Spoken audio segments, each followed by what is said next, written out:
number 4. Okay. In question number 4, the equilibrium constant for this reaction is given. उन्होंने किसके बारे में दिया हुआ है? H2 in gaseous state, Br2 in gaseous state is equilibrium with 2 moles of HBr in gaseous state. इसके लिए उन्होंने Kp का वैल्यू दिया था, Kc का, Kp का. So Kp is 1.6 into 10 to the power 5. Find the equilibrium pressure of all gases if 10 bar of HBr is introduced into a sealed container at 1024 Kelvin. Okay, एक था question. देखो अब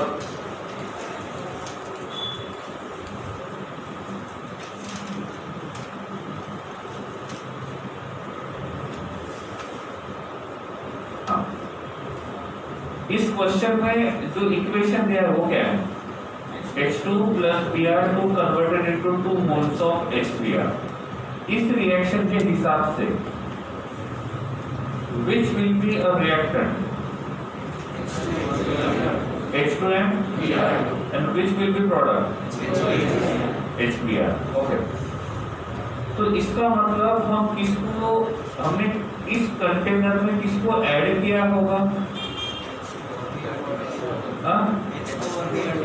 किसको add किया होगा? तो इनिशियल प्रेशर जो रहेगा वो किसके वजह से रहेगा? H2 और Br2. इक्विलिब्रियम पे क्या होगा? H2 और Br2 get converted into HBr. At equilibrium pressure due to H2, Br2 and HI. Sorry, HBr. सही है. तो इस क्वेश्चन को मैं क्या बोलूँ? इसको मैं बोलूँ HBr is introduced और H2 and Br2 is introduced.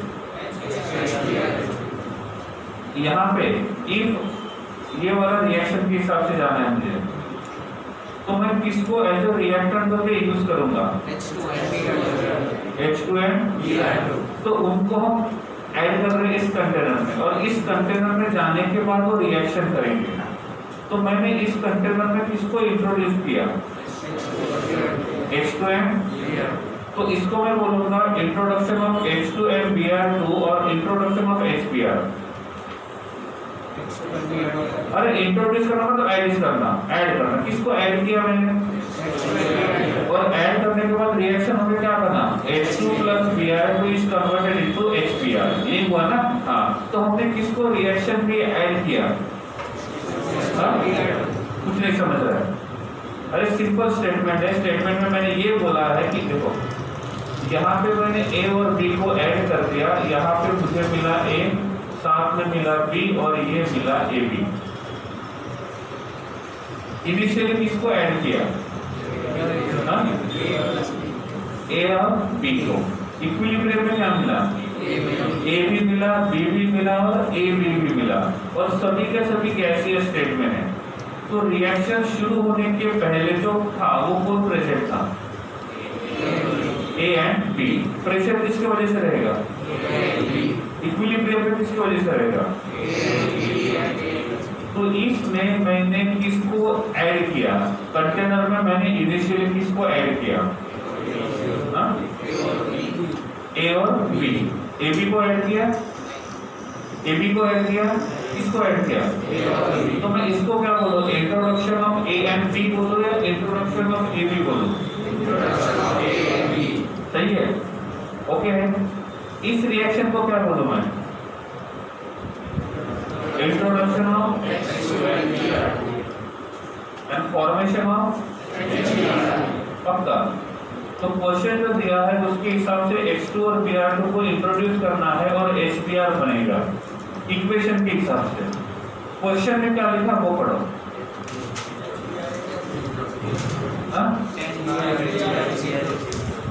मतलब यही क्वेश्चन इजीली तब सॉल्व करते जब रिएक्शन को उल्टा करके दिया जाता.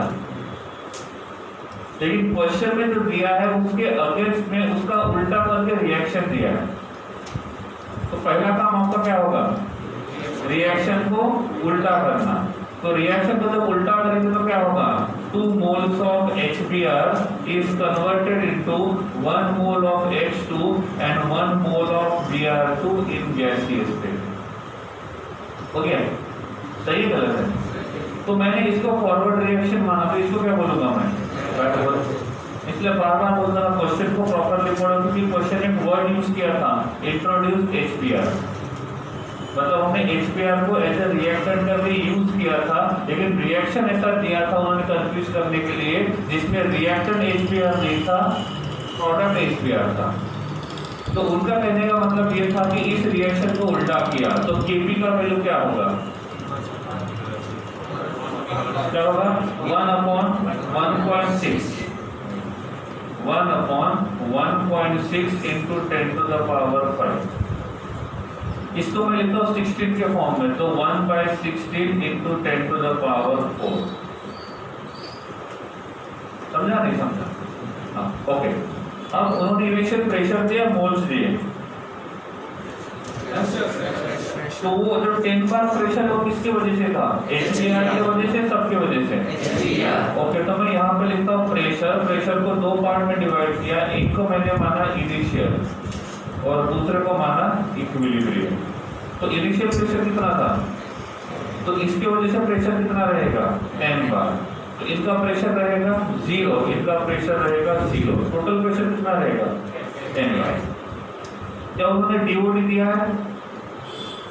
डिग्री ऑफ डिसोसिएशन दिया है? नहीं है। ओके, तो अब ये मानते हैं कि इक्विलिब्रियम पे प्रेशर जो रहेगा वो रहेगा 10 - x। कितना रहेगा? 10 - x इक्विलिब्रियम का प्रेशर, ठीक है। अब HBr का प्रेशर कितने से कम हुआ? पहले कितना था, अब कितना है? रिड्यूस कितने से हुआ? समझ में आ रहा है? तो हमको ये नहीं पता कि इक्विलिब्रियम के कितने से रिड्यूस हुआ, क्योंकि वही हमको ढूंढना है। अब HBr का प्रेशर x से कम हुआ, HBr रिएक्टेंट है, जब रिएक्टेंट का प्रेशर कम होगा तो प्रोडक्ट का प्रेशर बढ़ जाएगा। इनिशियली H2 की वजह से प्रेशर कितना था? तो ये अब रहेगा 0 प्लस क्या आएगा? y x/2। 2 मोल्स जो थे वो x से कम हो गया, तो 1 मोल जो रहेगा वो x/2 से बढ़ जाएगा। ओके, तो ये भी क्या रहेगा? 0 प्लस x/2 हो गया। तो मैं सिंपल इसको लिख सकता हूँ 10 - x, this is x/2 and this is x/2। तो मैं इसको बोल सकता हूँ it is the total partial pressure of Br2, this is the partial pressure of Br2, this is the partial pressure of H2 and this is the partial pressure of HBr at equilibrium at initial at equilibrium। Question में पूछा क्या है? आपको equilibrium पे उसका partial pressure कितना रहेगा वो पूछा है, सही है। अब पार्शियल प्रेशर पूछा है मतलब आपको क्या पूछा है? x/2। यहाँ पे क्या पूछा है? x/2। यहाँ पे क्या पूछा है? लेकिन आपको आंसर x के फॉर्म में नहीं लिखना है, आपको आंसर करेक्ट एग्जैक्टली लिखना है। तो उसके लिए क्या ढूंढना होगा? x का वैल्यू। क्या ढूंढना होगा? x का वैल्यू। समझ में आ रहा है? तो इसको मैं बोलूं partial pressure of HBr at equilibrium, this is partial pressure of H2 at equilibrium and this is the partial pressure of Br2 at equilibrium। यहाँ तक क्लियर है? ओके, अब लिखते हैं फॉर्मूला Kp का। क्या है formula? Partial pressure of product divided by partial pressure of reactant. Okay, now okay, अब क्या होगा? पार्शियल प्रेशर ऑफ H2 का power 1 then partial pressure of Br2 का power 1 divided by partial pressure of HBr का power 2। Done? Value आपके पास है, लिखते हैं क्या है? Kp कितना है? 1/16 into 10 to the power 4। Okay, now कितना है? x/2। ये कितना है? x/2। ये कितना है? 10 - x इसका होल स्क्वायर, सही है। ओके, इसको आगे लेके जाता हूँ मैं, तो ये बन जाएगा 1/16 into 10 to the power 4 equals to, मैं इसको लिख रहा हूँ x/2 होल स्क्वायर। अपॉन क्या रहेगा 10 माइनस एक्स होल स्क्वायर। यहाँ तक देख लो, कुछ नहीं समझा लो।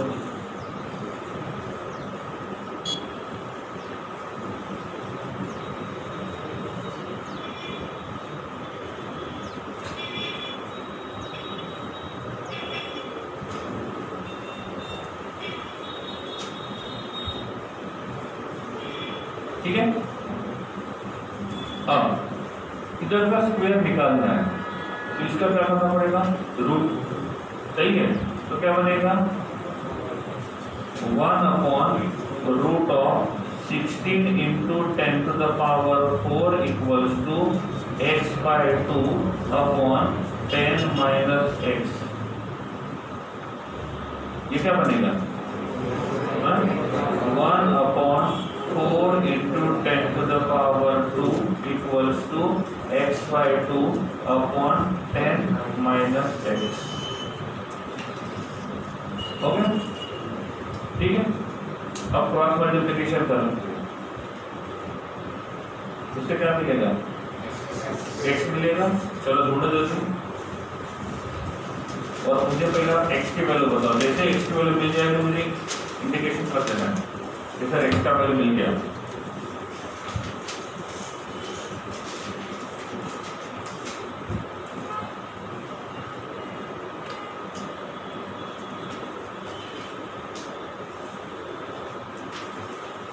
क्वेश्चन नंबर 4 था ना।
x कितने को मिला है?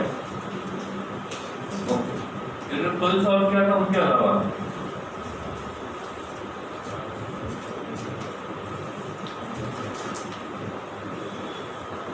बोर्ड को क्यों क्लास नहीं कर रहा?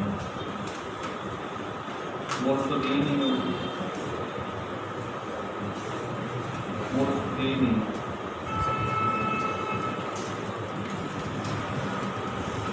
देखो आंसर सेम आ जाएगा।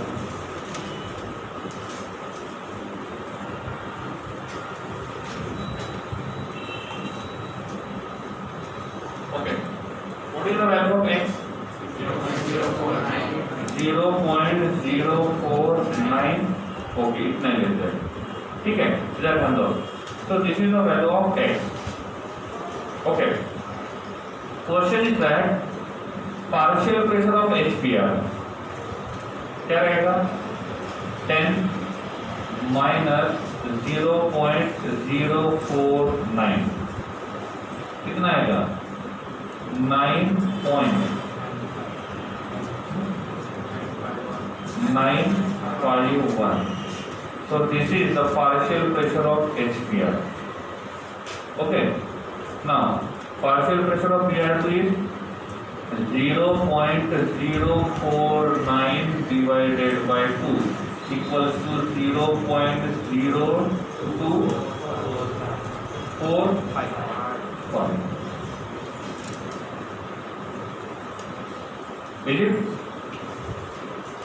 समझा नहीं समझा?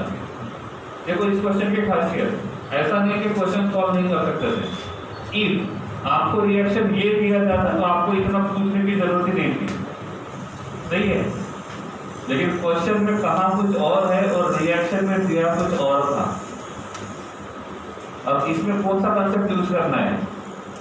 K of forward reaction is inversely to K of backward reaction।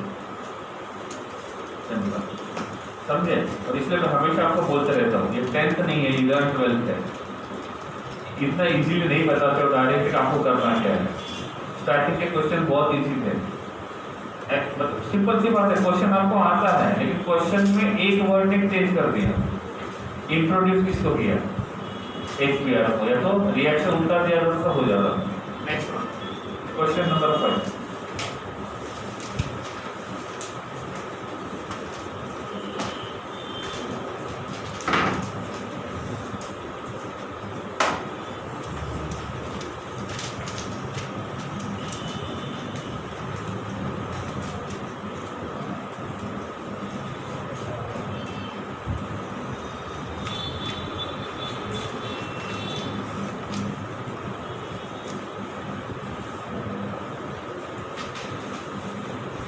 At 1127 Kelvin and 1 atm pressure, a given mixture of carbon monoxide and carbon dioxide in equilibrium with a solid carbon has 90.55% carbon monoxide by mass. Calculate Kc for this reaction at above temperature.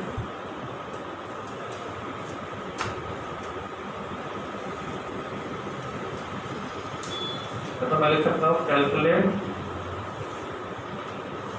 Kp and Kc दोनों, और मैं यहाँ पे आपको Kc का एक value बताता हूँ।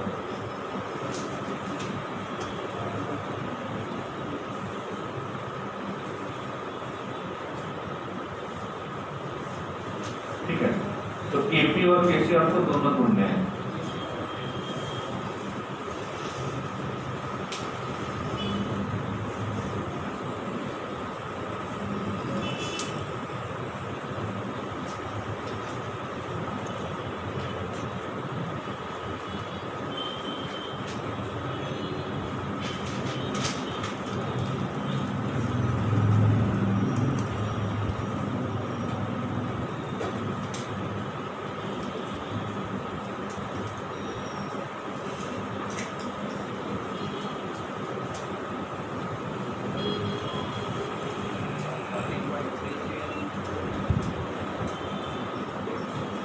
और 14.3 Kp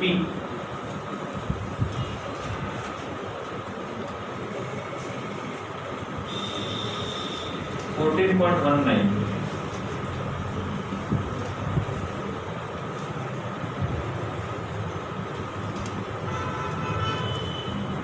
तो पहला वाला क्वेश्चन दिखा था हमको वॉल्यूम वाला, याद है?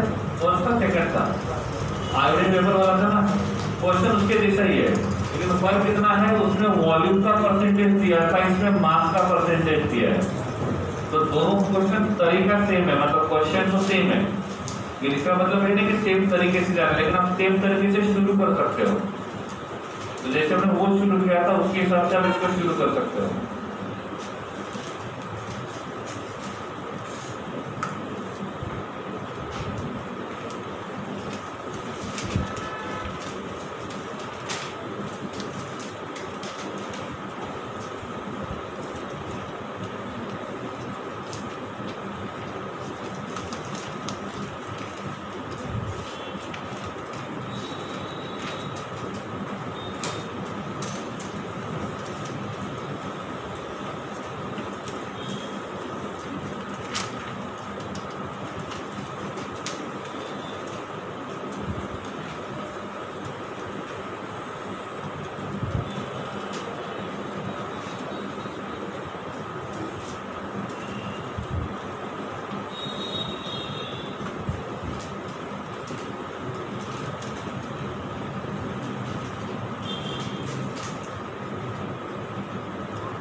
हो गया किसी का क्विक वाला?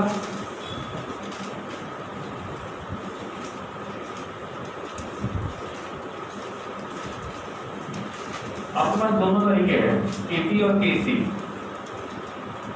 मतलब दो बातें फाइंड करनी है, एक केपी और दूसरा केसी। जब आप केसी पहले फाइंड करते हो तो आपके लिए क्या मिसिंग है? टेम्परेचर तो दिया है, तो प्रॉब्लम नहीं है आरटी वाला। केसी के लिए मेरे हिसाब से कार्बन के हिसाब से जाते हैं तो कार्बन के बारे में कुछ नहीं बोला है, ठीक है। लेकिन आप केपी निकालते हो तो निकाल सकते हो, क्यों? क्योंकि केपी जो होता है वो इन टर्म्स ऑफ प्रेशर होता है, और प्रेशर में जो रहेगा वो कार्बन का कोई रोल नहीं रहेगा। क्यों नहीं? प्रेशर किसकी वजह से होता है? गैस की वजह से। और कार्बन जो है वो कौन से स्टेट में है? देखो, हमको निकालना तो केपी और केसी दोनों है। आप पहले केसी भी निकाल सकते हो, लेकिन केसी निकालने के लिए पहले आपको मोल्स निकालने होंगे। मोल्स निकालने के लिए मास देना चाहिए, लेकिन उन्होंने जो मास की बात की है वो किसकी बात की है? कार्बन मोनोऑक्साइड और कार्बन डाइऑक्साइड दोनों के ही मास की बात की है। उन्होंने कार्बन के मास के बारे में कुछ भी नहीं बताया, समझे? तो आप मोल्स के हिसाब से तो शुरू नहीं कर सकते हो, केसी की बात करता हूं मैं, लेकिन आप केपी के हिसाब से जा सकते हो। क्यों? केपी के लिए आपको कार्बन को यूज नहीं करना है, कार्बन मोनोऑक्साइड कार्बन डाइऑक्साइड दोनों को यूज करना है। और मेरे हिसाब से दोनों के बारे में उन्होंने थोड़ी सी इंफॉर्मेशन दी है। क्या दिया है? Percentage by mass. तो उन्होंने क्या बोला है? रिएक्शन मिक्सचर जो है उन्होंने लिखा है रिएक्शन मिक्सचर कार्बन मोनोऑक्साइड और कार्बन डाइऑक्साइड इन दोनों के वजह से है।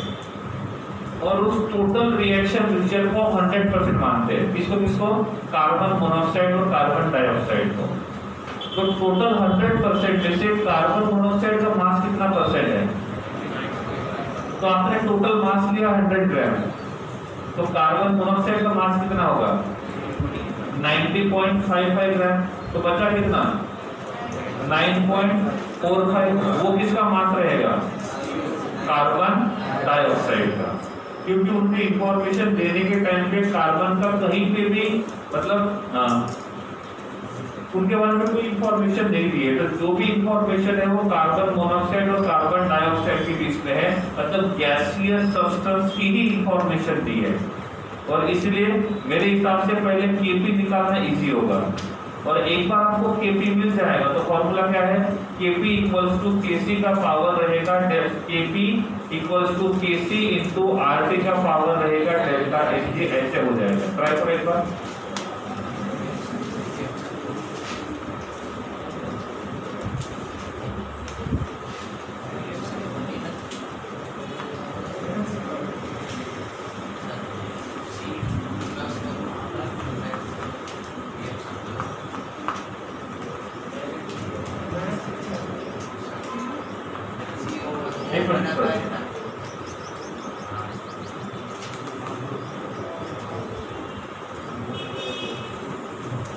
अब सही है।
नंबर 5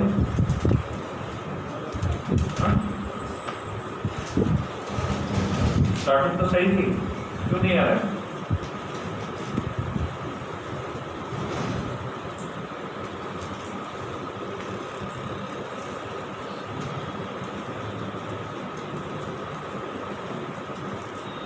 चलो इधर ध्यान। एक रिएक्शन मिक्सचर है जिसमें से दो के बारे में बात की है, कार्बन मोनोऑक्साइड और कार्बन डाइऑक्साइड। ये जो टोटल मिक्सचर है इसका टोटल मास हमने मान लिया 100%। तो इस 100% में से कार्बन मोनोऑक्साइड का मास कितना है? 90.55%। तो ये कितना रहेगा? 9.45%। Okay, in case I am taking total mass is 100 ग्राम। कोई भी ले सकते हो, 100 नहीं कोई भी ले सकते हो, 100 लेके देखते हैं। तो एक हमने इसका टोटल मास लिया 100 ग्राम। 100 इसलिए लेते हैं क्योंकि परसेंटेज के हिसाब से कैलकुलेट करना इजी होता है। अब 120 लोगे तो आपका कैलकुलेशन बढ़ जाएगा।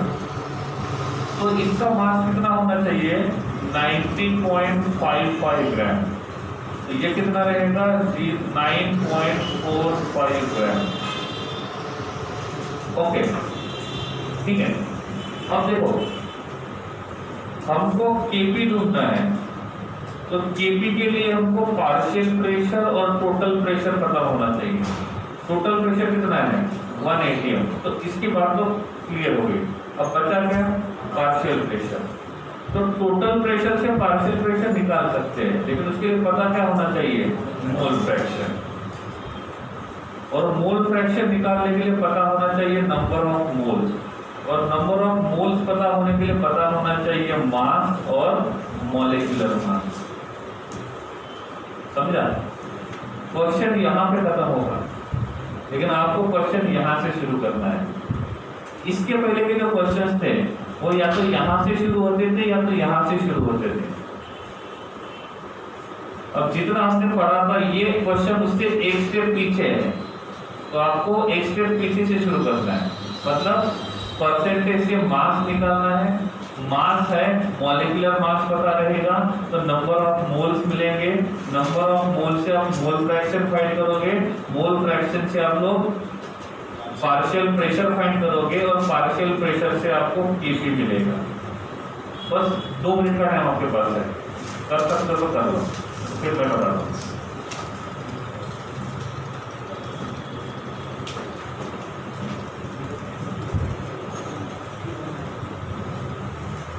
नहीं पूरा इसके साथ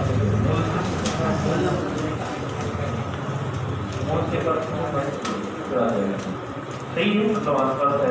मोल फ्रैक्शन के साथ समझे? इसको सॉल्व कैसे करना है? आपको यहाँ से शुरू करना है और यहाँ से नहीं, मतलब इनडायरेक्टली ये मास के लिए उन्होंने परसेंटेज दिया हुआ है।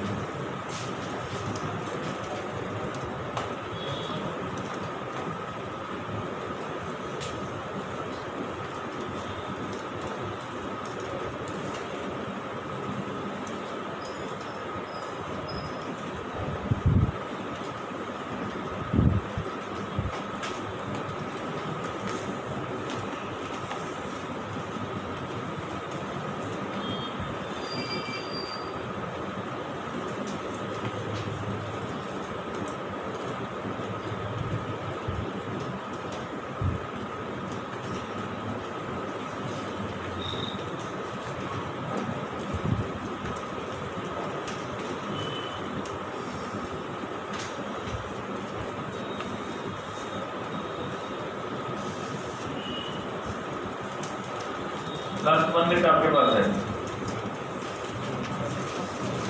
कितना है?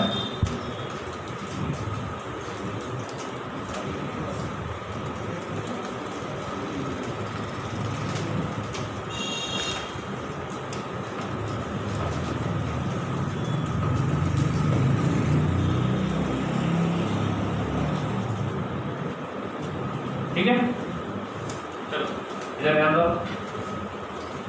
पहले निकालने नंबर ऑफ मोल्स। तो हम निकालते हैं number of moles of carbon monoxide. Formula क्या है? Mass of carbon monoxide divided by molecular mass. तो मास कितना है? 90.55, मॉलिक्यूलर मास 28। इससे क्या मिलेंगे? नंबर ऑफ मोल्स कितने आ रहे हैं? 3.23। So these are number of moles of CO. After that, calculate number of moles of carbon dioxide. Mass is 9.45 divided by 44. How much? 214. Okay. सही है। तो दोनों के मोल्स मिल गए। अब क्या निकालेंगे? Mole fraction. टोटल मोल्स कितने होते हैं? 3.23, 0.214, 4, 4, 4, 3। सही है। तो हम निकालेंगे mole fraction of carbon monoxide. कितना आएगा? 3.23 डिवाइडेड बाय 3.44 कितना आ रहा है? 0.93। एक और डिजिट बोलो। 933। ठीक है। फिर mole fraction of carbon dioxide क्या आएगा? 0.214 डिवाइडेड बाय 3.444 कितना आ रहा है? 0.06। क्योंकि दोनों का जो सम होता है वो 1 होता है। दोनों का जो मोल फ्रैक्शन का सम रहेगा वो कितना आता है? 1। हो गया। अब हमको ये मिल गया। अब निकालना है हमको पार्शियल प्रेशर। तो मैं लिखूंगा partial pressure of carbon monoxide equals to 0.938 into 1 equals to कितना आएगा? 0.938। तो ये रहेगा इसका पार्शियल प्रेशर। उसके बाद क्या करना है? पार्शियल प्रेशर ऑफ CO2 ढूंढना है। कितना रहेगा? 0.062। अब दोनों का पार्शियल प्रेशर मिल गया। अब किसका वैल्यू ढूंढेंगे? Kp का। फॉर्मूला है Kp इक्वल्स टू, प्रोडक्ट कौन है? CO। Partial pressure of CO का power 2 divided by partial pressure of CO2 का power 1। Write the value of partial pressure of CO. Partial pressure of CO is 0.938 का power 2 divided by 0.062। अब मिल जाएगा आपको Kp। फिर आपके पास फॉर्मूला है Kp equals to Kc RT का पावर डेल्टा Mg। इसके लिए डेल्टा Mg कितना आएगा? मोल्स ऑफ गैसियस रिएक्टेंट कितने हैं? Moles of gaseous reactant 1, moles of gaseous products 2। 2 minus 1 करेंगे 1, तो डेल्टा Mg कितना है? 1। तो ये बन जाएगा Kp equals to Kc into RT। हमको ढूंढना क्या है अभी? Kc। तो क्या रहेगा? Kp upon RT equals to Kc हो जाएगा।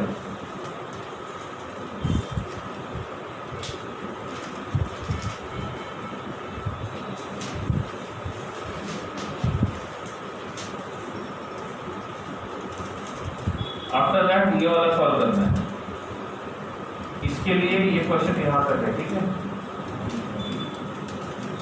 ये उसका solution 13.8 gram of N2O4 in gaseous state was placed in 1 liter reaction vessel at 400 Kelvin and allowed to attain equilibrium.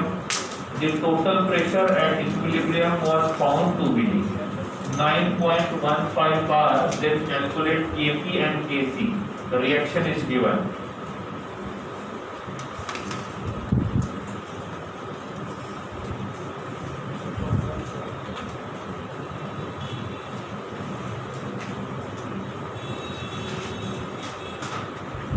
आपके पास 5 मिनट है maximum.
Answer?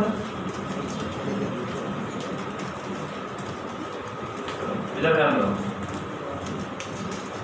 One reaction is given, that is N2O4 in gaseous state is equilibrium with 2 moles of NO2 in gaseous state.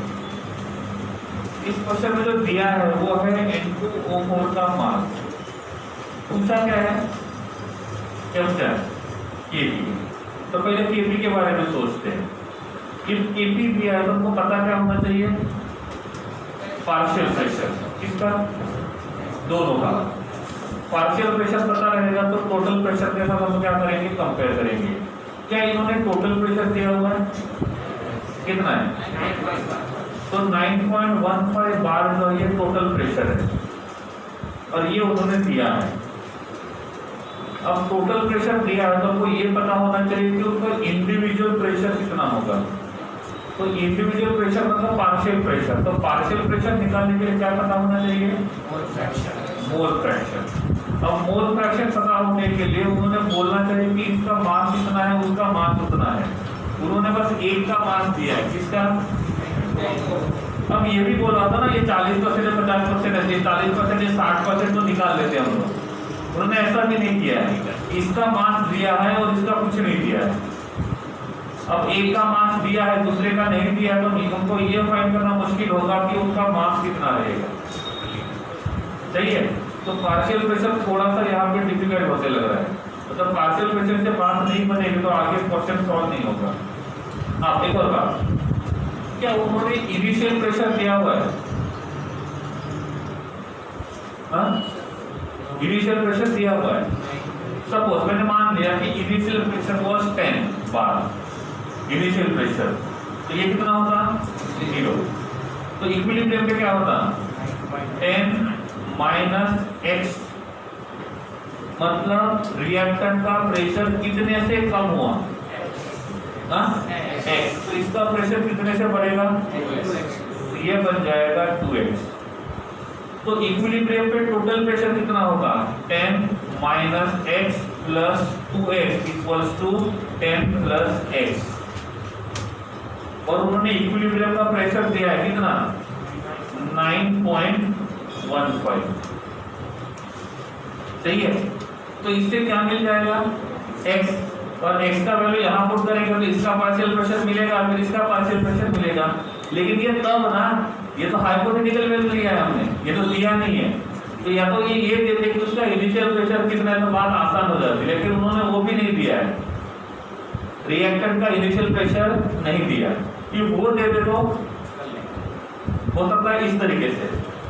लेकिन क्या हम reactant का initial pressure find कर सकते हैं इस डेटा को यूज करके? कर सकते हैं। कैसे? Simple, PV equals to NRT. मैं N2O4 के लिए यूज करता हूँ, N2O4 के लिए यूज करता हूँ PV equals to NRT.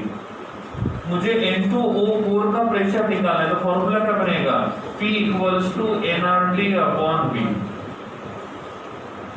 N का फॉर्मूला क्या है? Mass upon molecular mass. इसको और सिंपलीफाई करेंगे तो क्या होगा? Weight into R into T upon molecular mass into V। Value put करते हैं। वेट दिया है कितना है? 13.8। R कितना रहेगा? बार में 0.08314 इनटू T कितना है? 400 divided by N2O4 molecular mass. Nitrogen की वजह से रहेगा 28, ऑक्सीजन की वजह से रहेगा 64। कितना? 92। तो ये बन जाएगा 92 इंटू वॉल्यूम कितना है? 1 लीटर। तो ये रहेगा 1। हो गया? इससे क्या मिलेगा? Initial pressure of reactant. इसका वैल्यू आपको यहाँ पुट करना है। तो क्या मिलेगा? ये फिर यहाँ से जाओगे तो आपको क्या फाइंड करना है? इसी होगा x। और एक बार आपको x मिल गया, x का वैल्यू यहाँ पे पुट कर दो तो क्या मिल जाएगा? सबका पार्शियल प्रेशर, और सबका पार्शियल प्रेशर मिल गया। Kp फाइंड कर लो और आपके पास दूसरा इक्वेशन है Kp equals to Kc into RT का power delta Nc। Delta Nc कितना रहेगा? 1। सिंपल सी बात है। तो बात तो वैसे होगा तो पहले वाला क्वेश्चन था। नहीं समझा? हो जाओ शुरू।